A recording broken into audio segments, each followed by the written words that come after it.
Sterrekyker. It's a strange poem, and when as we get into these more sort of philosophical ones, they get a bit difficult because it's always easier to learn and write about something where the meaning and the intention is very, very clear and obvious and one-dimensional. And these ones where it's open to interpretation because somebody's writing about a notion and a feeling and they're being poetic, so they have more than one notion and feeling into it.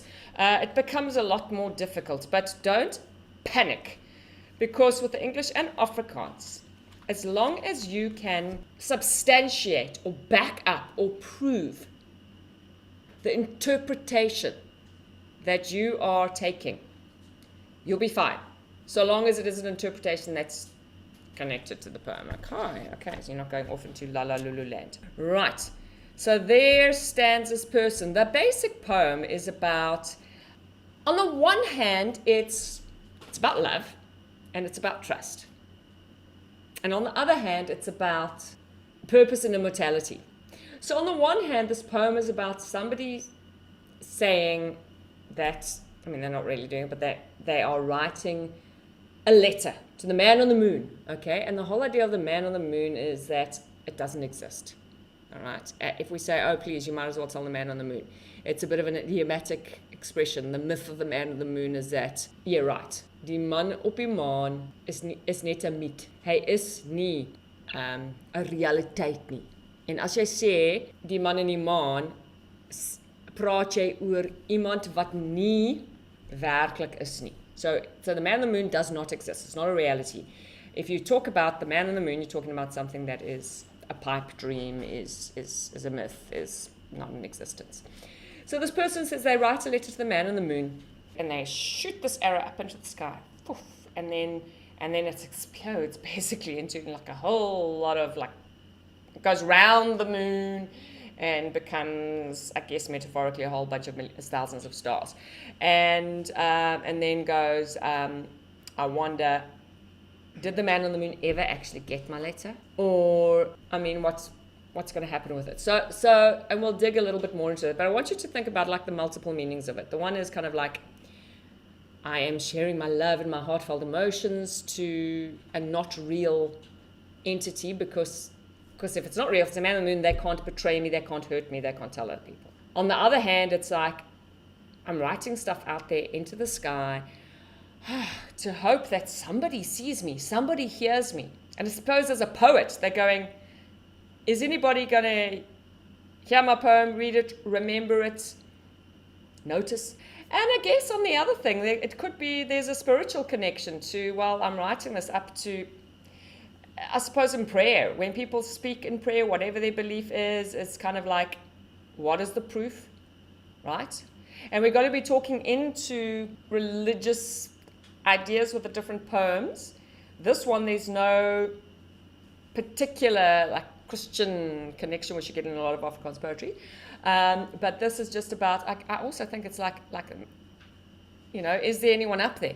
Is there God listening? Or is it like the man on the moon, not being able to be heard? So those are the multiple meanings with it.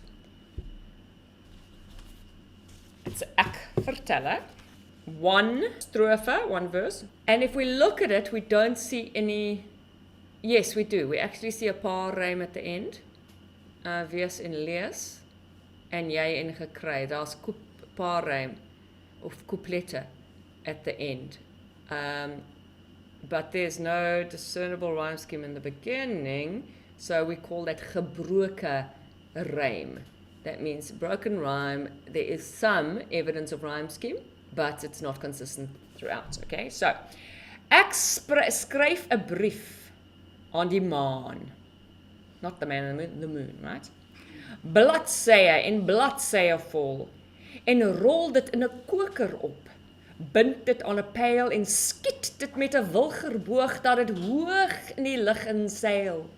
Ek sien hoe dit deur die sterre trek en om die maan gaan draai en al Verde deur die donker lig 1000 briewe saai. Nou wonder ek, en wonder jy, het hy ooit sy pos gekry? Of sou daar iemand anders wees wat al die briewe dalk nou lees? Okay, so let's unpack that in English. Literal translation. I write a message to the man on the moon, pages and pages full. I roll it into a quiver, bind it to an arrow, and shoot it with a willow bow. So the quiver is your koker. Pail is an arrow. Please write these things in.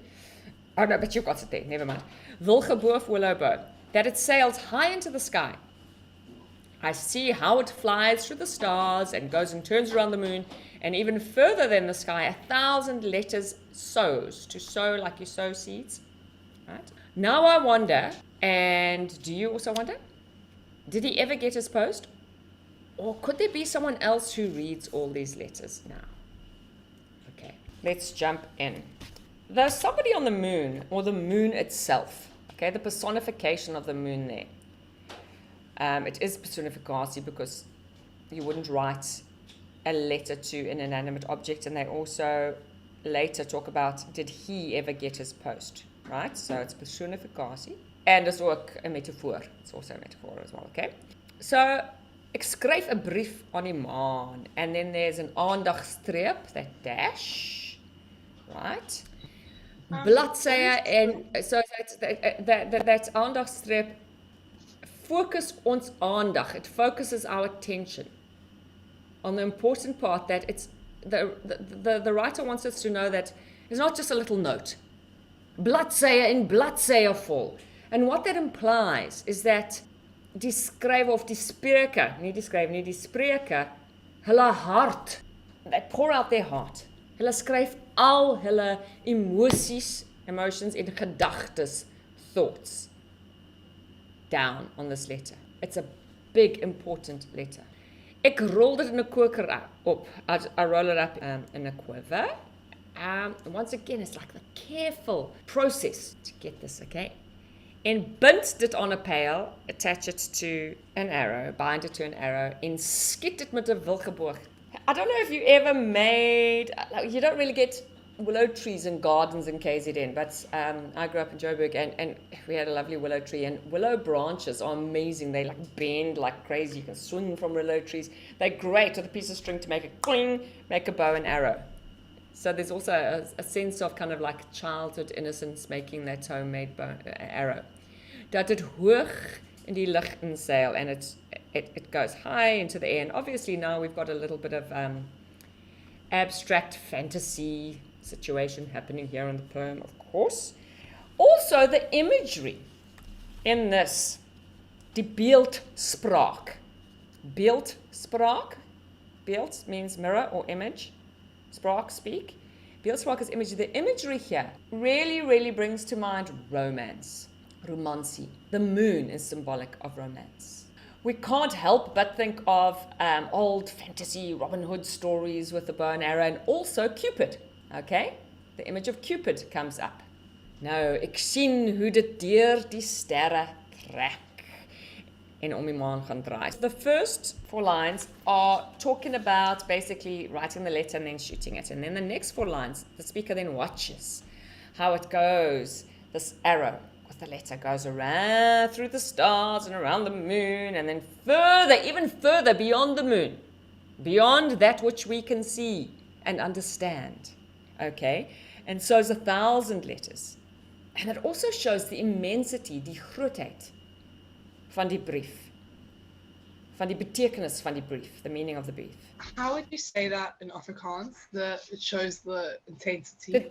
The day on, die belangrikheid, of die groot rede. I try to make it very simple in Afrikaans. Remember that for first additional language, you do not need to have the vocabulary and the elegance of expression that you do for first language.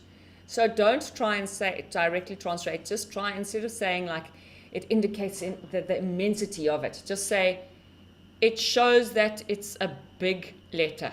You'll get marks for accuracy. If you're going for an A, then yes. Then we get into these lines. The speaker indicates that they're unsure about something. All right? and we have die retorische vraag. So they're saying, now I wonder, after seeing this, because now it disappears into the darkness, and so it's 1,000 stars. They're now wondering, do you also wonder?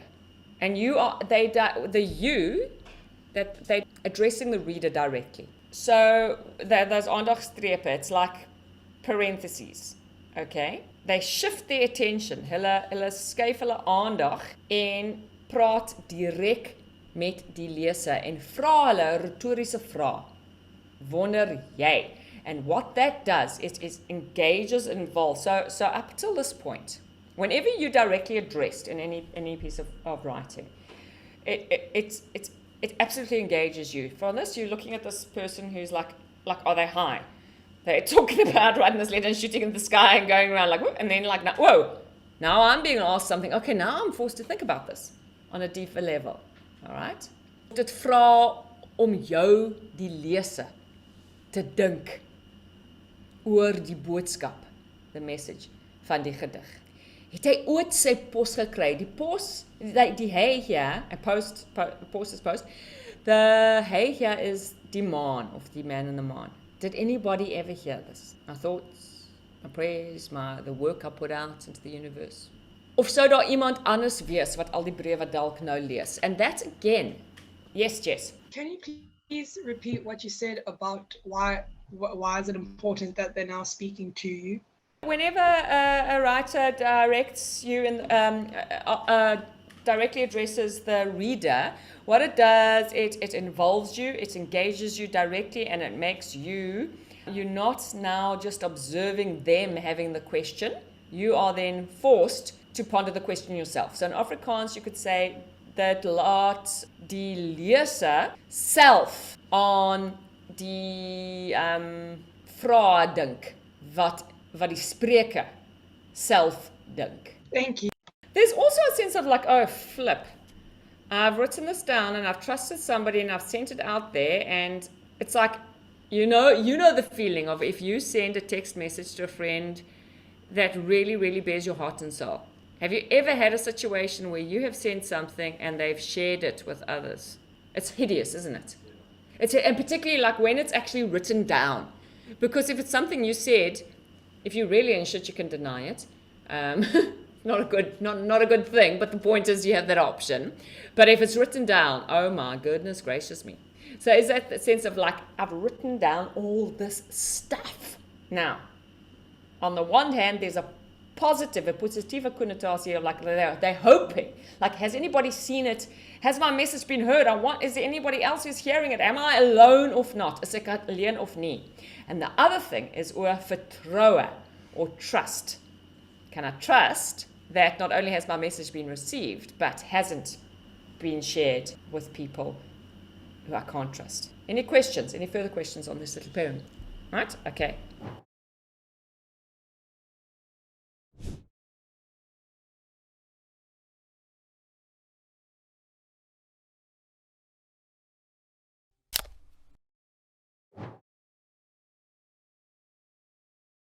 Die legende van die man en die maan.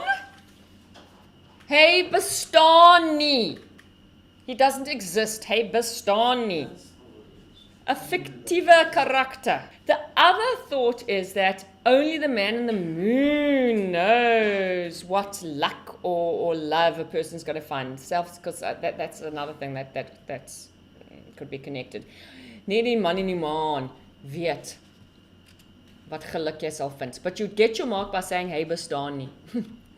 Hy's fictieve, hy's 'n fantasie, as you could say. Hoekom rig die spreker haar brief aan die man op die maan? Somebody?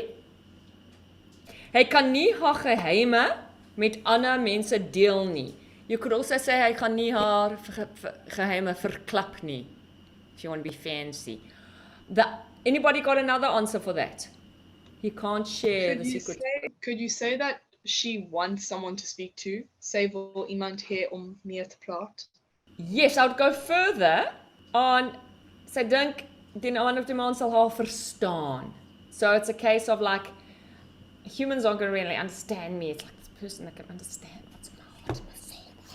Right. Okay, thank you. Haal 2 woorde aan wat die beeld van Cupido in die gedig versterk.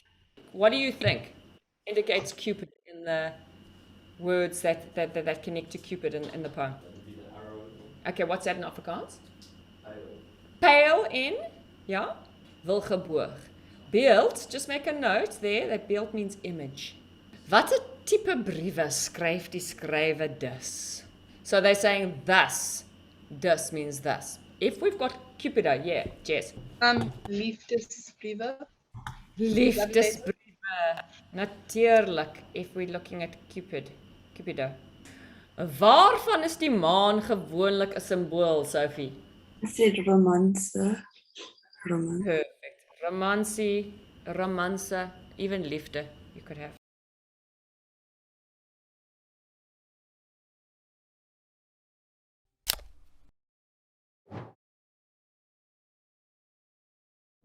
Een duisende briewe saai is 'n voorbeeld van 'n hyperbole, 'n hyperbool. Did you get that, Jess? Cool. Wat 'n woord in die gedig dui die wending aan? Nou, 'n wending. When you're doing poetry, when you're doing English, you need to know the twist or the turn is the same as wending, and that is when it's about this, it's about this, it's about this, it's about this, and suddenly, whoops, we show a different side to it. Would it be no? Yes. No, because I did this and I did this and I did this. Now I'm wondering. No. Wending, no. Na wie verwys die jy? Moin? Think about it. You get the answer for me. When they say in wonne jy, who are they talking to? Who's he talking to when he says in wonne jy? Who's being addressed there? Yes, so? Die leser. Okay, you actually know this, it's just confidence. Alright.